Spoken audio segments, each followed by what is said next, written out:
مولانا کو کیسے میں 2 صفوں پہ لے جا سکتا ہوں. یہ ٹیکنیک ہے اور یہ بالکل آسان سے کلیہ ہے جو میں نے تمہیں بتا دیا. اب اسی کلیے پہ ہر شعر کو لیتے جانا. یہ پورا کا پورا حصہ غزل اسی کلیے پہ چل جائے. ایک باقاعدہ ترتیب بھی ہوگی, منطقی ترتیب اس کو کہتے ہیں. اسٹوڈنٹ نے بڑا اچھا سی جو بھی پڑھے گا نا ساتھ والے تو کہے گا یار یہ لکھ یار اس نے بڑی ترتیب میں انتظام کیا.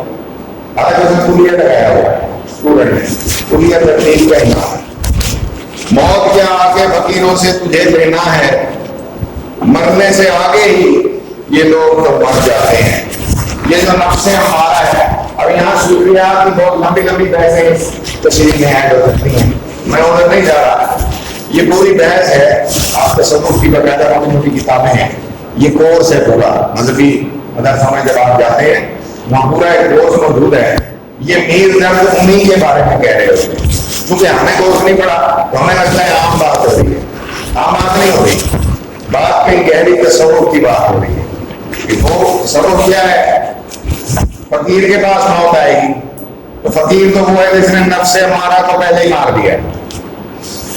نفس کہتا ہے بھاگ دولت کے پیچھے, بھاگ اچھے سٹیٹس کے پیچھے, کر بے ایمانی. میں اگر اس قائد کو ختم کر دوں, نہیں کرنی بےمانی, نہیں بھاگتا میں, اب کیا کرے گی موت میرا؟ میں نے تو پہلے ہی خود کو روک لیا ان تمام ناجائز خواہشات سے جو کہ میرا نفس مجھے اس دنیا میں پوری کرنے کا کہتا تھا. میں نے اسی کا ہی دروازہ بند کر دیا. اب میں کلیئر ہوں. اب موت بھی آ جائے گی تو اصل جو صوفی کا فقیر ہے یہ وہ فقیر نہیں ہے جو یہاں مانگتا پھر ہے. فقیر فقر سے ہے. فقر میں پہلا مانگنا منع ہے. پہلی کنڈیشن یہ ہے کہ مانگنا نہیں ہے, تبھی فقر ہوگا. فقیر ہو گئی وہی تو ادھر مانگے گا, ادھر نہیں مانگے گا. نیچے مانگنا منع ہے. کوئی بھی ہے براہ راست خدا سے مانگتا ہے وہ, یہ فقیر جو ہے وہ اتنی طاقت رکھتا ہے کہ وہ موت اس کے آنے سے عام آدمی بیٹھ جاتا ہے. موت آنے سے پہلے ہی کسی کو کوئی شدید مرض ہو جائے, کسی کو کینسر ہو جائے, اور آپ اس کو بتا دیں تو مر رہا ہوتا ہے. موت اتنی خوفناک چیز ہے, وہ پتہ نہیں پاتا ہے کہ شاید وہ سال بھی نکال جائے لیکن وہ ہر دن مدے سے بچتا رہنا چاہے گا. اس کو خود کا لگ گیا ہے. فقیر ہے, کوئی پریشانی نہیں ہے. موت آ کر فقیروں کا بھی کچھ نہیں بگاڑ سکتی, کیونکہ موت کا خوف اسی کو ہوتا ہے جو دنیا دار ہوگا. وہ مرنے لگ جائے گا کہ وہ مال گیا, مال تو جانا ہے, تو حقیقت میں جانا تھا. تجھے کسی نے کہا تھا تو نہیں ہمیشہ جانا, غلطی اپنی تھی. اگر وہ فقر سے کام لیتا, تصور کے مطابق اللہ سے لاؤ لگا لیتا, پھر موت آ کے اس کا کچھ نہیں بگاڑ سکتی تھی. تو یہاں یہی کہا جا سکتا ہے کہ شریف میں پھر وہی اسی طرح بنے گا. جب آپ 2 شعر کٹ کے آتے ہیں آپ دوسرے شعر میں دوبارہ خواجہ میر درد نہ لکھنے بیٹھ جانا. وہ تمہید جو ہے ہم نے 2 لائنیں لکھی تھی وہ مجموعی ہے. اب آپ کہیں گے کہ دوسرے شعر میں یا زیر تشریح دوسرے شعر میں خواجہ میر درد فرماتے ہیں, اس کا پہلا مصرع پھر اس کا دوسرا مصرع پھر اس کا مجموعی مفہوم کہ پورے شعر کا کیا معنی ہے, اور پھر اس میں آپ اپنا تبصرہ بھی ایڈ کر سکتے ہیں, مثالیں بھی دے سکتے ہیں. اسی طرح کے ملتے جلتے اشعار اگر ہیں کسی کے خواجہ میر درد کے اپنے ہی یا کسی اور شاعر کے, وہ بھی دے سکتے ہیں. یہ بیچ میں جگہ ہوتی ہے. تو یعنی تشریح اچھا اسٹوڈنٹ اس کو 3 سے 4 رقموں پہ بھی لے جاتا ہے. اگر اس کی رائٹنگ اسپیڈ اچھی ہے, اس کے دماغ میں مواد ہے. اب یہ ساری چیزیں ایک شعر ڈالو بھی, جیسا کہ خواجہ میر درد نے اسی کی طرح کا ایک اور شعر کو کہا ہے. ایک شعر آ گیا, 4 لائنیں وہ پڑھ گئی. پھر آپ مجموعی مفہوم میں جب جاتے ہو, پھر آپ تصوف کے میدان میں اس کی کیا کیا اہمیت ہے جو یہ بات کر رہا ہے, ایک صفحہ وہ بن جائے گا. مطلب تشریح نو لمٹ ہوتی ہے. ایک شعر کی تشریح میں اگر شعر میں اور پھیلانے والے دونوں کا دماغ جب تیز ہے تو یہ تشریح نو لمٹ ہے. کتاب لکھ دو ایک شعر پہ, آپ 2 صفحوں سے نہیں گھبرانا.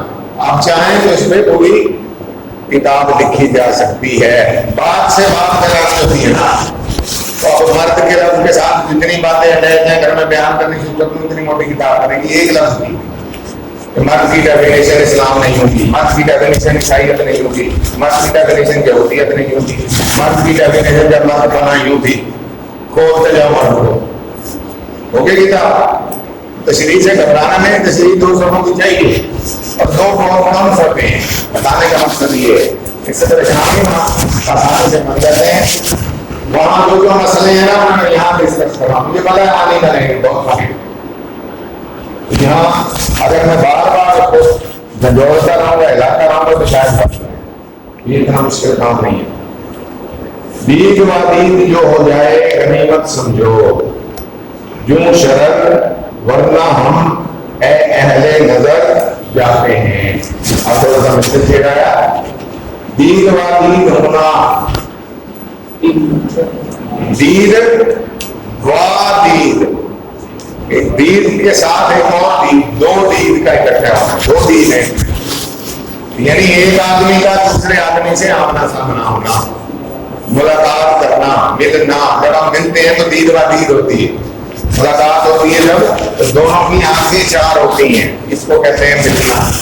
دید و دید کا میں نیا نام ہے تھوڑا سا، لیکن اس جیسے بہت سے لفظ میں جانتا ہوں۔ ملنا، ملاقات کرنا، ایک دوسرے کے آمنے سامنے آنا، یہ ملاقات کے معنی میں۔ غنیمت سمجھو، یہ بہت بڑی نعمت ہے، یہ بھی بہت ہے کہ ورنہ ہم تو وہ ہیں جو چنگاری کی طرح اہل نظر سے جا کر اگر پوچھو، عقل مند لوگ جو نظر رکھتے ہیں، ہر آدمی نظر نہیں رکھتا، نظر سب کے پاس ہے، لیکن اہل نظر کوئی ہے جو پوری عقل اور دانش مندی رکھتا ہو، جو عقل مند آدمی ہو اور صاحب بصیرت ہو۔ اب کیا کہہ رہا ہے وہ؟ دوسرا مصرع پہلے ہے، یہ سمجھ لو۔ زندگی کی مثال ایک چنگاری کی طرح ہے۔ یہ جو آگ سے نکلنے والی چنگاری ہے، اگر آپ نے لاؤ جلتا دیکھو، چنگاری نکلتی ہے،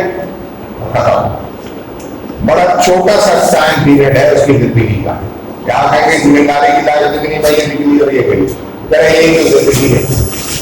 اگر اہل نظر کی نظر سے دیکھا جائے تو زندگی بالکل ایسے ہی ہے جیسے ایک چنگاری ہو۔ اب ازل سے اب تک کا عرصہ لائیں، اپنے ذہن میں لائیں۔ خدا نے جب دنیا تخلیق کی وہ ازل کہلاتی ہے، جہاں ختم ہوگی وہ ابد ہے۔ تو یہ کتنا بڑا پیریڈ آف ٹائم ہے۔ اب اس میں آدمی 60 سال کا لگائیں، ایک پورا پیریڈ، کہاں ایک نقطہ چھوٹا تھا۔